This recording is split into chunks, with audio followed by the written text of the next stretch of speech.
Thank you so much.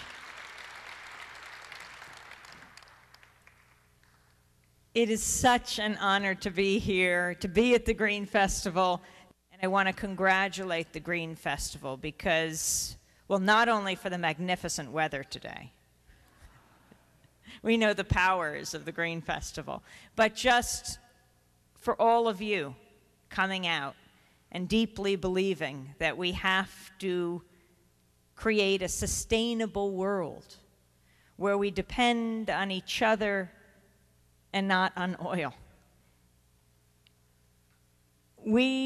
As we travel doing the first book, Exception to the Rulers, in 2004, which, by the way, should be the motto of all of the media, right? The exception to the rulers. It should not only be the motto of Democracy Now! And the second book, Static, and we called it that because, well, in this high-tech digital age with high-definition television and digital radio, all we get is ever more static, that veil of distortion and lies and misrepresentations and half-truths that obscure reality, when what we need is a dictionary definition of static. That's what we need the media to give us: criticism, opposition, unwanted interference. We need a media that covers power, not covers for power. We need a media that is the fourth estate, not for the state. And we need a media... And we need a media that covers the movements that create static and make history. And it matters. It matters when the media tells the truth. We know what happens when it doesn't. We know what happened in the lead up to the invasion of Iraq. It's hard to believe it was more than 5 years ago. The U.S. has been involved in Iraq longer than the U.S. was involved in World War II. In that lead up to the invasion, the group Fairness and Accuracy in Reporting did a study of the 4 major nightly newscasts right around Colin Powell, then Secretary of State, giving that push for war at the UN, which he now calls a stain on his career. The 4 major nightly newscasts: ABC, World News Tonight, CBS Evening News, NBC Nightly News, and PBS NewsHour with Jim Lehrer. Of those 4 major nightly newscasts in the 2-week period and the critical month before the invasion, when the media is, as Noam Chomsky says, manufacturing consent, right? Manufacturing consent for war. There were 393 interviews done around war. Guess how many were with anti-war leaders? 0 is an underestimate. 4 is an overestimate. 3. There is a good listener to Democracy Now! 3 of almost 400. That is no longer a mainstream media. That is an extremist media beating the drums for war, because those who are opposed to war, those who are opposed to torture, are not a fringe minority in this country, not a silent majority either. But the silenced majority, silenced by the corporate media, and we have to take it back. It matters. The media are the most powerful institutions on earth, more powerful than any bomb, than any missile, and the Pentagon's deployed the media. It's not good for the generals. It's not good for the low-level soldiers. It's not good for a democratic society. We need an unembedded media. Reporters embedded in the front lines of troops do not give us even a portion of the story. What about embedded in Iraqi hospitals and communities and the peace movement around the world? When the media acts as a conveyor belt for the lies, and I won't just say of the administration, because yes, the Democrats enabled the Republicans in this. It couldn't have happened if they hadn't voted with the Republicans to authorize war. We need to see the images of war. It's the only way to stop it. And hear these young people speaking out. There are so many. I can't think of a more important reason for independent media than the Winter Soldier hearings that took place in Maryland, in Silver Spring, just outside the Beltway at the National Labor College. How many of you saw it or heard them on Democracy Now? We did it for 4 days. We got there early. We thought the rest of the media would crowd in. This is the moment that they all wait for, that you look for years. Someone who's closest to the story, a soldier with documentary evidence, videotape, and photographs telling their story, actually talking about atrocities that they're involved with. And they're all gathered in one place. Hundreds of vets from Iraq and Afghanistan and active duty soldiers, and none of the media came, except the independent media, Pacifica Radio and Democracy Now! And Free Speech TV. That's why it's so essential we have independent media. The name Winter Soldier comes from a similar event in 1971, when hundreds of Vietnam vets gathered in Detroit, crowded into a Howard Johnson's. It's derived from the opening line of Thomas Paine's famous pamphlet published in 1776 called The Crisis. These are the times that try men's souls. The summer soldier and the sunshine patriot will in this crisis shrink from the service of their country, but he that stands it now deserves the love and thanks of man and woman, he wrote.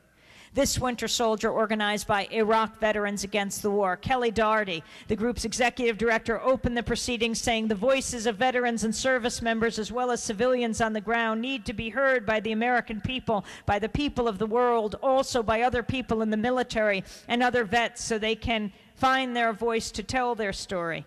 Because each of our individual stories is crucially important and needs to be heard if people are to understand the reality and true human cost of war and occupation. The true cost. You know Joe Stiglitz, the Nobel economist, and Linda Bilmes, the Harvard economist, their new book, $3 Trillion War. $3 trillion. Some of that money being spent in Iraq, make no mistake about it, not for Iraq.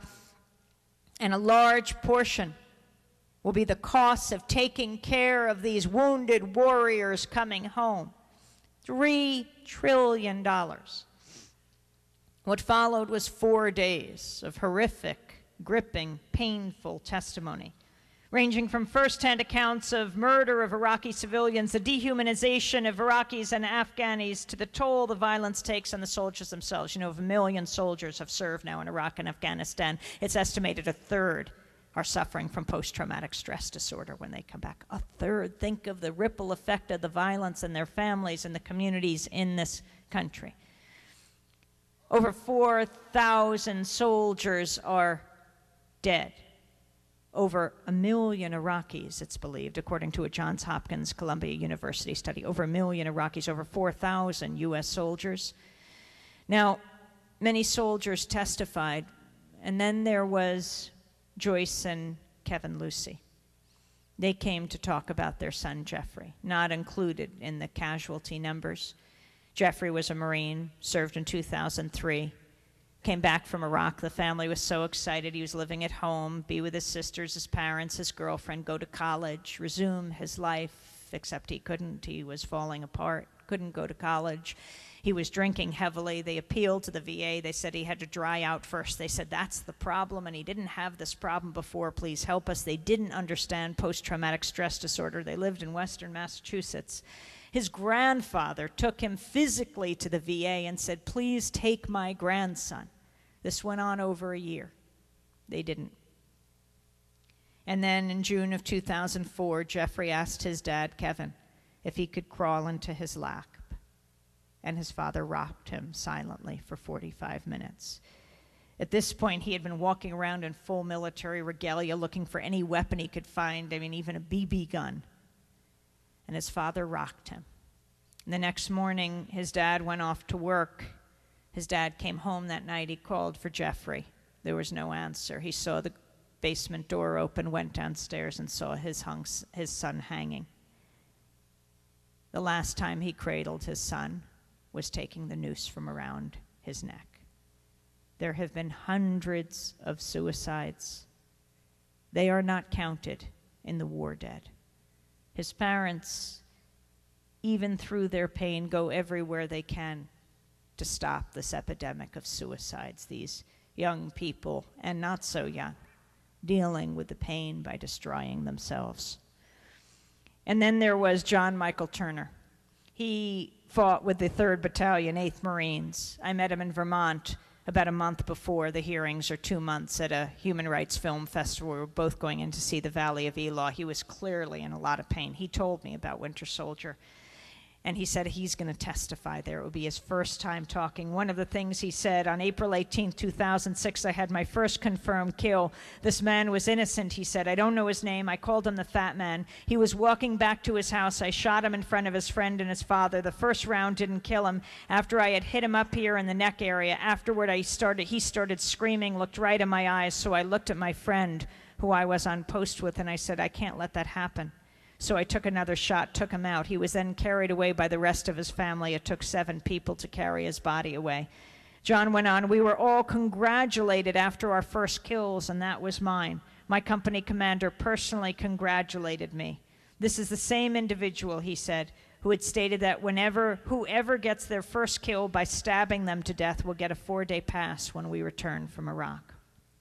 Hart Vigis also spoke. Hart Vigis was with the 82nd Airborne, part of the invasion force, 2003. He described a house raid where they arrested the wrong men. Hart said, we never went on a raid where we got the right house, much less the right person, not once. He said, I looked at my sergeant, I was like, Sergeant, these aren't the men we're looking for. He told me, don't worry, I'm sure they would have done something anyways. And this mother all the while is crying in my face, trying to kiss my feet. And you know, I can't speak Arabic, but I can speak human. She was saying, please, why are you taking my sons? They've done nothing wrong. And Hart said, this made me feel very powerless. Here I am, 82nd Airborne Division, infantry, with Apache helicopters, Bradley fighting vehicles, armor, and my M4, and I was powerless. I was powerless to help this mother. Former Staff Sergeant Camilo Mejia also spoke. You know who he is. He's now chair of Iraq Veterans Against the War. He's the Florida Army National Guardsman, went to Iraq. When he came back for leave, he refused to return. He offered to testify before Congress. He wanted to tell them about the abuse before Abu Ghraib. His unit was in charge of prisoners, and he wanted to talk about what was happening. Instead, he was court-martialed and sentenced to a year in the brig, of which he served most of that time. You have to ask, if we lived in a just society, who would be behind bars and who would be free?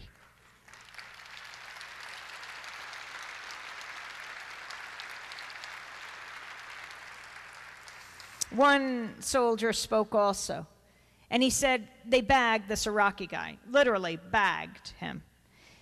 They threw him in a truck, and the commander just decided, he said they knew that he was innocent, but they had him in this bag. And the commander took out a camera and said to this young soldier, take my picture with him. And something in this kid's upbringing, I don't know if it was his parents, his mom, his dad, his grandparents, he just said, I can't, he said to his commander. He said, I said, take my picture. He said, I can't, sir. And he was brought up on charges of insubordination for humiliating his commander in front of his unit. Back to Camilo Mejia. At the end of his own personal testimony, he talked about the demands of Iraq Veterans Against the War. He said, we have over 1 million Iraqi dead. We have over 5 million Iraqis displaced. We have close to 4,000 dead Americans. We have close to 60,000 injured. That's not even counting post-traumatic stress and all the other psychological and emotional scars our generation is bringing home with them. War is dehumanizing a whole new generation of this country and destroying the people in Iraq. In order for us to reclaim our humanity as a military and as a country, we demand the immediate and unconditional withdrawal of all troops from Iraq, care and benefits for all veterans, and reparations for the Iraqi people so they can rebuild their own country on their own terms.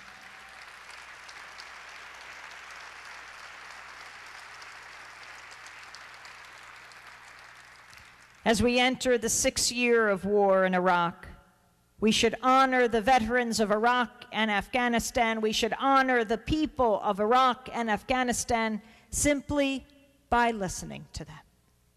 That's why we need an independent media. And I can't believe what an amazing job our sign interpreters are doing right now. I'm trying to speak slowly, but it's not easy. in Standing Up to the Madness, we profile the soldiers who say no, like Aaron Watada, the first officer to say no to war, like Army medic Agustin Aguayo, who learns from his basic training he can't kill anyone. He applies for conscientious objector status.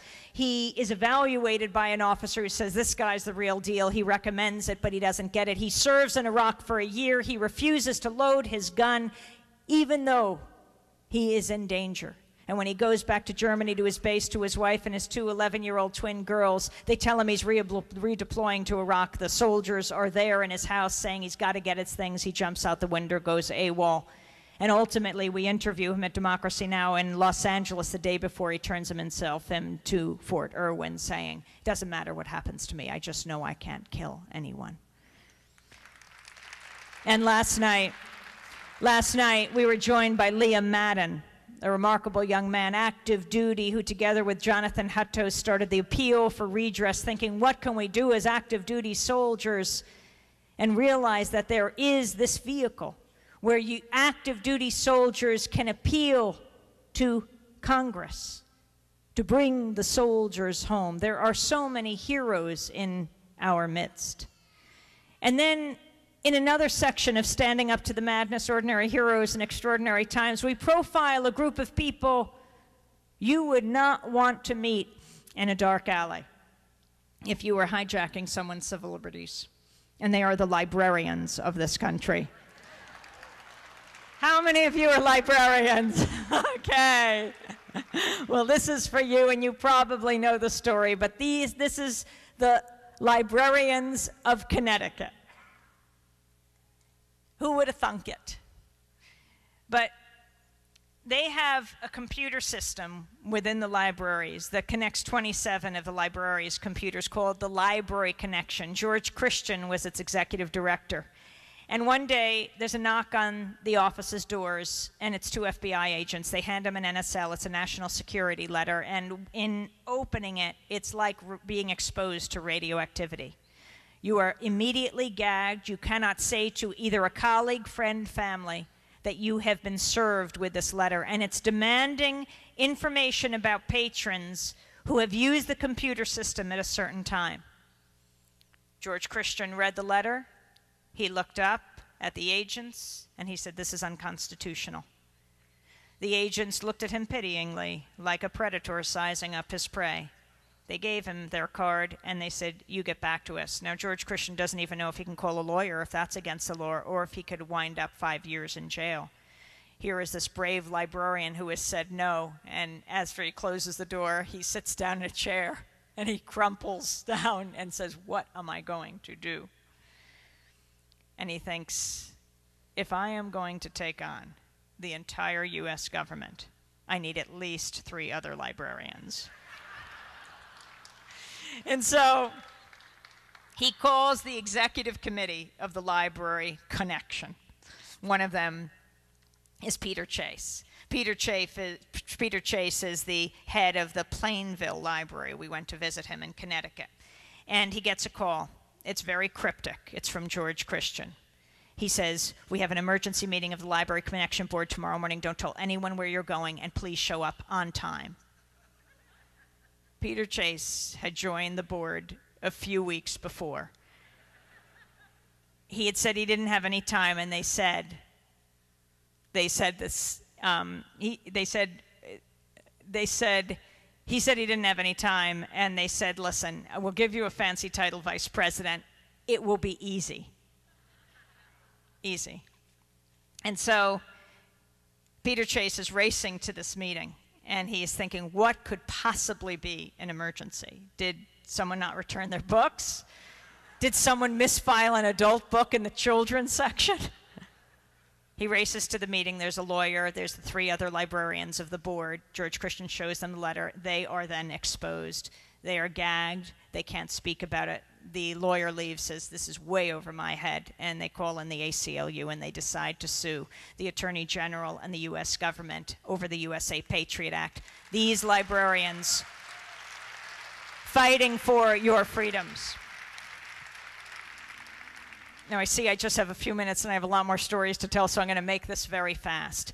They take this to court, but they can't go into the Bridgeport court. they were quite surprised. They were told they had to go in another court, and there a security guard locked the 4 librarians into a storage closet. No one was more surprised than the security guard himself. He said, "I have never locked librarians in a storage closet," he said. But there was a closed-circuit TV where they could watch the proceedings of the other courtroom. They saw it from the vantage point looking over the shoulder of the judge. They saw the entire courtroom and were quite moved to see hundreds of librarians packed into the courtroom.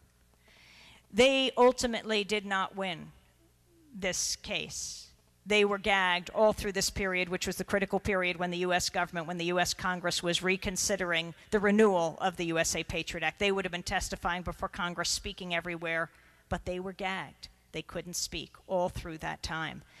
The federal government made a mistake, as they often will, and they released the names of the librarians in the Library Connection in one of the court documents. The New York Times picked it up. They called Peter Chase, and he was thinking, he hung up the phone because he knew he couldn't talk, but he thought, this is so silly. Here, they've called us John Doe, Connecticut. We're not allowed to reveal ourselves, and the government has. He calls his lawyer. He says, "You're not going to believe this. The Times called because they saw this document." And the lawyer goes silent. He said, "That's not funny, Peter. You leave your home now, and you shouldn't go back. You can stay at different people's houses every night." So now these librarians are not only gagged and muzzled, but they are on the run. Ultimately, the USA Patriot Act was passed. It was renewed. And a few weeks later, as inexplicably as they were served with this letter, it was lifted. And they're the only 4 people in this country, over 150,000 people, and it's probably way more, have received national security letters, who can talk about having received it, until last week when the archive, Internet Archive, which archives everything in the world, all information, archive.org, Brewster Kahle, its head, announced that he too had gotten one, and he had sued the U.S. government with the help of the Electronic Freedom Foundation and the ACLU. It is absolutely critical that we stand up together. People cannot do this alone, and we need a media that shows the movements that express how social change happens. We also profile the scientists, the global warming scientists, the leading scientist, Dr. James Hansen. We were just with him on Earth Day in Washington, D.C. He starts to say that the global warming is getting more extreme. 2005, the warmest year ever at that point. And instead of the U.S. government saying global warming is a problem, they say Jim Hansen is a problem. They put a 24-year-old political minder on him who will decide what reporters and reports he puts out. His name was George Deutsch. His claim to fame, his resume, said that he was a 2004 intern in the war room of the Bush-Cheney re-election campaign. And the scientists fought back, and they testified before Congress. We are not joking around. We are talking about the fate of the Earth. And we have a government that is vacuuming the words global warming off of government websites. This is why the government must be a government of the people, by the people, and for the people. Why this year is the critical year. 2008, do not make any mistake about it. This is your year.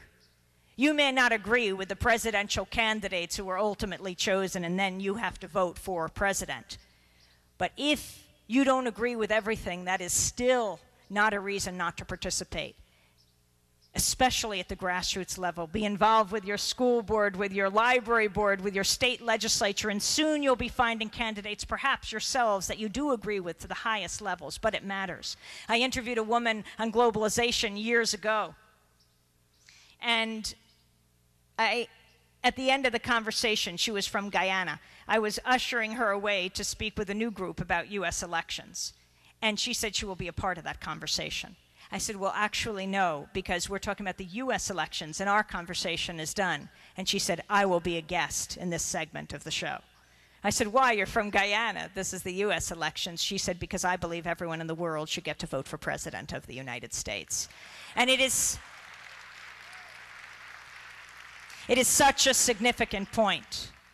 She doesn't get to vote, and you do. And it really matters this year. It's not only the future of your family and your community and your state and this country that's at stake. It is the whole world.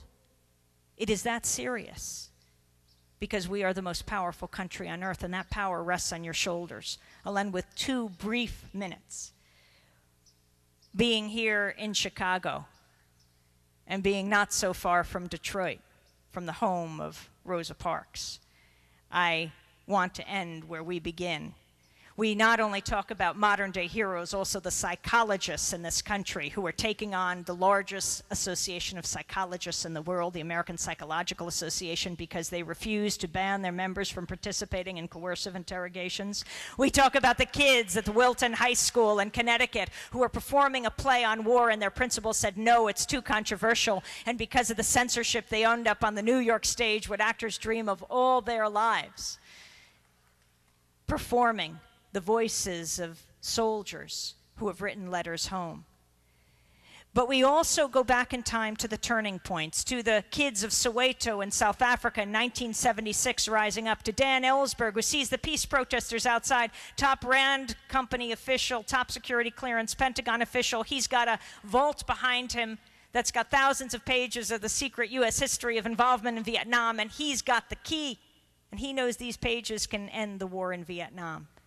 And facing the rest of his life in prison, he decides to open the vault and get those papers out, and they're published as the Pentagon Papers. But we start with Rosa Parks. Rosa Parks, that remarkable woman. You might wonder why we start with her. Everyone knows the story, but no, the corporate media still gets it wrong. Rosa Parks, December 1st, 1955. Montgomery, Alabama, sits down on the bus, and in so doing, she stands up not only for African Americans, but for all of us.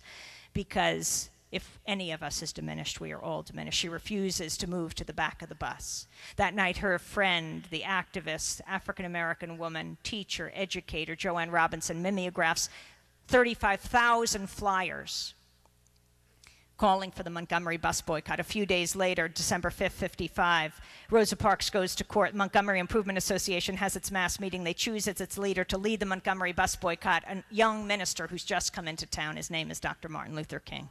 Rosa Parks helps to launch Dr. Martin Luther King. Now, when Rosa Parks died several years ago, we raced to Washington for the memorial service before the funeral in Detroit. Thousands came out. The media told her story. They said Rosa Parks was a tired seamstress. She was no troublemaker, and that's where they got it wrong. She was a first-class troublemaker.